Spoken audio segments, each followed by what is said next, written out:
भैया रोक दो भैया, नहीं रखेंगे। क्या भैया क्या? और एक बार नहीं रखेंगे। नहीं रुकेंगे। भाई दर्शकों को व्यू दिखाने से पहले बता कैसा है, एक्सप्लेन कर। एकदम झकास।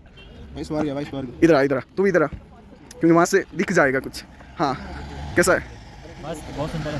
हेलो फ्रेंड्स, अभी हम जा रहे थे सोमगो लेक, सोमगो छो लेक। सो बीच रास्ते में एक प्यारा सा व्यू पॉइंट है, क्या एक प्यारा सा नज़ारा भाई, जिसको मैं एक्सप्लेन नहीं कर सकता। सामने देखो भाई, एकदम प्रॉपर हिमालयास दिख रहे हैं। I think Kanchenjunga. 1 2